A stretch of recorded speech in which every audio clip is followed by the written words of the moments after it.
I thought marrying Madison after 1 year of dating was the smartest decision I had ever made. She was beautiful, thoughtful, and made me feel genuinely loved after years of loneliness. Our wedding day felt like a dream with both families celebrating together. But there was one thing I had not told my wife: 3 apartments I inherited from my grandmother. I thought I was protecting our future, until my mother-in-law knocked on the door with a notary public. Before I continue this story, let me ask you something. Where are you watching from right now? Have you ever kept a secret from someone you loved because you knew deep down it was the only way to protect yourself? If you have ever had that gut feeling that something was not quite right, hit that like button and subscribe, because what happened next completely changed how I see marriage and trust. The legal documents that woman brought to my door were just the beginning of a nightmare I never saw coming. My grandmother passed away 2 years before I met Madison. She left behind 3 apartments in Portland, Oregon, properties she had invested in back during the 1980s when the neighborhoods were still affordable. I was her only grandson, and she left everything to me. The properties were worth roughly $1.2 million combined. Each apartment rented for about $2,000 per month, giving me a steady passive income I never talked about. The last thing my grandmother said to me before she died stayed burned in my memory. "Casper, money changes people. Protect what I give you." She had watched her own siblings tear the family apart, fighting over my grandfather's estate. She learned the hard way that wealth brings out the worst in people. So when she left me those apartments, she made me promise to be careful about who I told. I had seen it happen to my cousin Jeremy. He married a woman after knowing her for 8 months. Within 2 years of marriage, she filed for divorce and walked away with half of everything he had built. Jeremy was a good guy, generous to a fault, and he paid the price for not protecting himself. I swore I would not make the same mistake. When I met Madison, I was working as a software engineer making a comfortable salary. I lived in a modest 1-bedroom apartment downtown that I rented, not owned. I drove a 7-year-old sedan. I did not wear expensive clothes or flash money around. To anyone looking at my life from the outside, I appeared to be just another average tech worker living paycheck to paycheck, and that was exactly how I wanted it. The first month of marriage was everything I had hoped for. Madison moved into my rental apartment, and suddenly my space felt like a home. She cooked incredible dinners, always had coffee ready in the morning, and kept the place organized in a way I never could. After work, I would come home to the smell of something delicious on the stove. We would eat together, watch movies, and talk about our days. On weekends, we walked through the city, caught indie films at the local theater, and explored new restaurants. Life felt peaceful, simple, and right. Then, 3 weeks after our wedding, her mother, Patricia, showed up for a visit. Patricia was 55 years old with dyed blonde hair and makeup that always seemed too heavy for daytime. She wore expensive-looking clothes and carried designer handbags that probably cost more than my monthly rent. Her voice dripped with sweetness, but her eyes were constantly scanning, evaluating, calculating. Something about the way she looked at our apartment made my skin crawl, like she was taking inventory of everything we owned. I tried to be polite and welcoming, but every instinct told me to be cautious around this woman. The tension started during dinner that first night. Patricia asked about my job, my salary, my career prospects. "So you are a software engineer. Those tech guys make good money, right?" Her smile was bright, but her eyes were hungry. I gave vague answers and tried to redirect the conversation to safer topics like the weather or upcoming holidays. Then she asked about our plans to buy a house. "You two cannot rent forever. Madison deserves a real home." Madison jumped in quickly. "We are saving up, Mom. Give us time." But I caught something in my wife's expression, a flash of excitement, of anticipation. It made me uneasy. After Patricia left that evening, Madison turned to me with a concerned look. "Why did you not share more about our finances with her? We are married now. We should be transparent about money."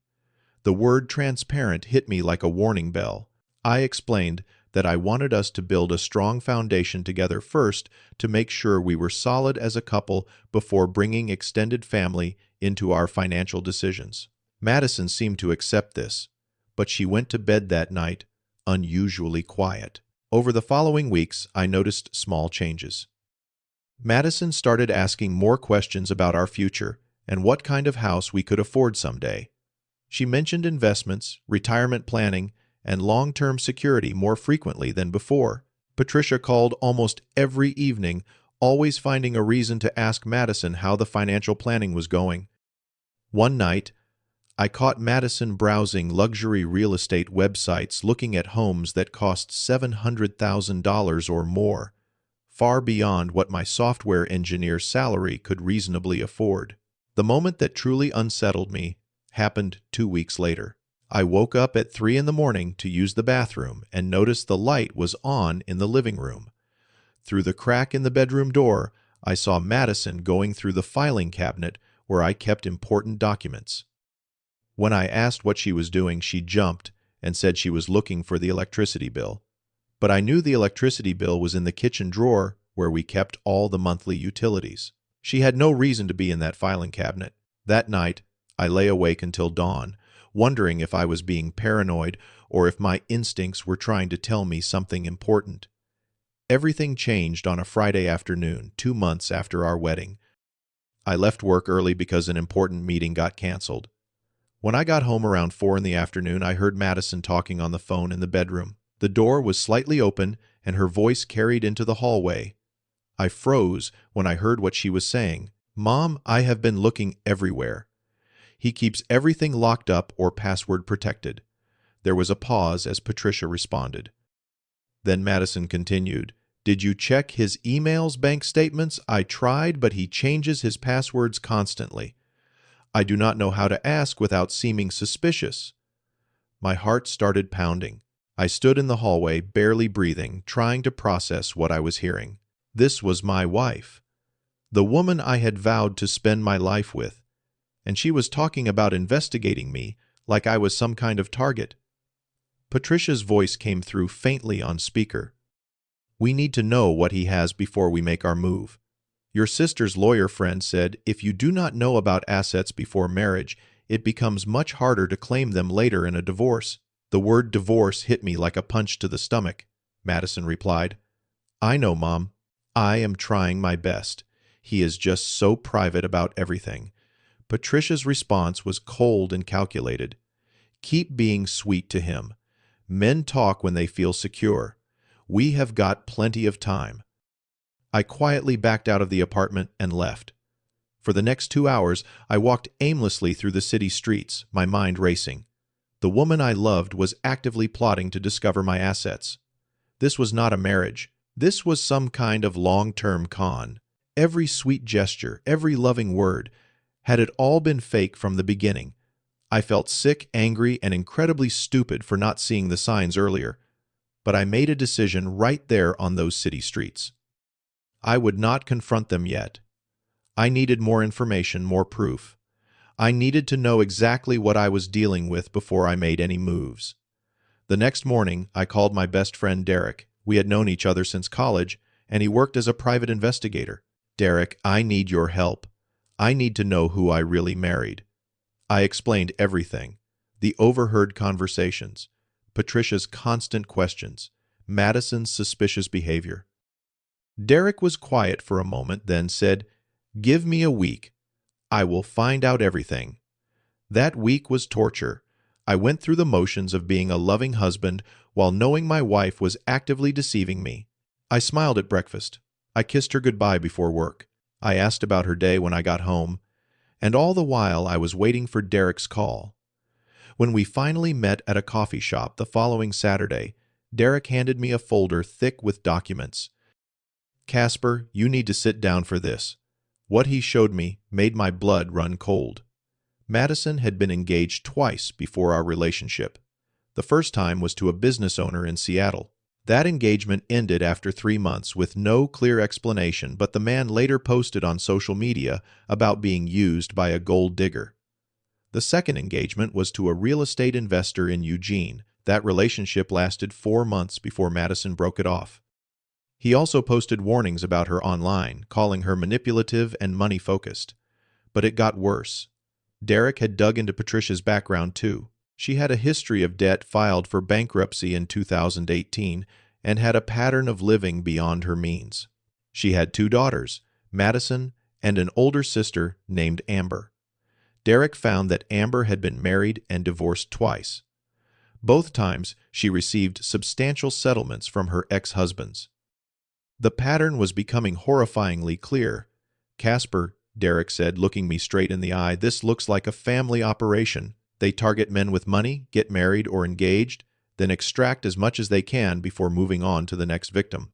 I sat there staring at the documents, feeling a strange mix of vindication and heartbreak. I had been right to hide my inheritance. My grandmother's warning had saved me. But it still hurt to know that the woman I loved had never really loved me back. 2 weeks later, Patricia announced she would be staying with us for a while because her apartment was being renovated. I tried to object, but Madison begged me. "She is my mom. It will only be 2 weeks." Those 2 weeks turned into a month. Patricia took over the couch, spreading her belongings across the living room like she owned the place. Every dinner became an interrogation. "Casper, a man your age should have a solid investment portfolio." "What does yours look like?" Patricia would ask. Her fork paused midair. "Have you thought about life insurance?" "Madison needs to be protected if something happens to you." Another night. "My daughter deserves better than this tiny rental." "When are you planning to buy a real house?"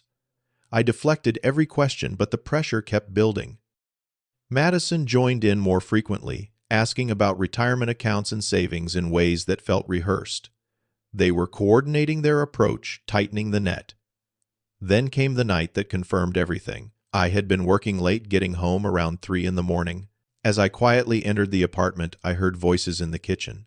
Patricia and Madison were talking in hushed tones, but in the silence of the early morning, every word carried clearly. "We cannot wait forever," Patricia was saying. "If he does not reveal his assets soon, we need to push harder." Madison sounded worried. "What if he really does not have anything? What if we are wrong?" Patricia's laugh was harsh. "Then we cut our losses and move on." "But I do not think we are wrong. The way he dodges every money question, he is hiding something significant." "I can feel it," Madison asked. "So what is the plan?" Patricia's response made my stomach drop. "I will call Gerald. He is a notary I have worked with before. Very persuasive with paperwork. We will set up a meeting, present it as standard marriage documentation, and get him to disclose everything. Once we know what he has, we can plan the next phase." I sat down on the hallway floor, back against the wall, trying to control my breathing. The betrayal was complete. This was not just speculation or suspicion anymore. I had heard them planning in explicit detail how to manipulate me into revealing my assets so they could figure out how to take them. The woman I had married, the woman I had trusted enough to build a life with, was actively conspiring to rob me.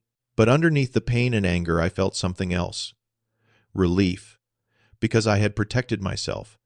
Because my grandmother had taught me to be careful. And because now I knew exactly what I was dealing with.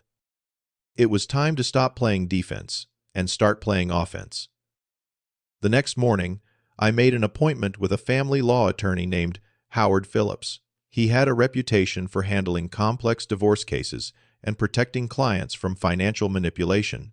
I walked into his office on Monday afternoon and laid out everything: the recordings I had started, making the background checks Derek had done, and the overheard conversations. Howard listened carefully, taking notes. When I finished, he leaned back in his chair. "Casper, you have done everything right.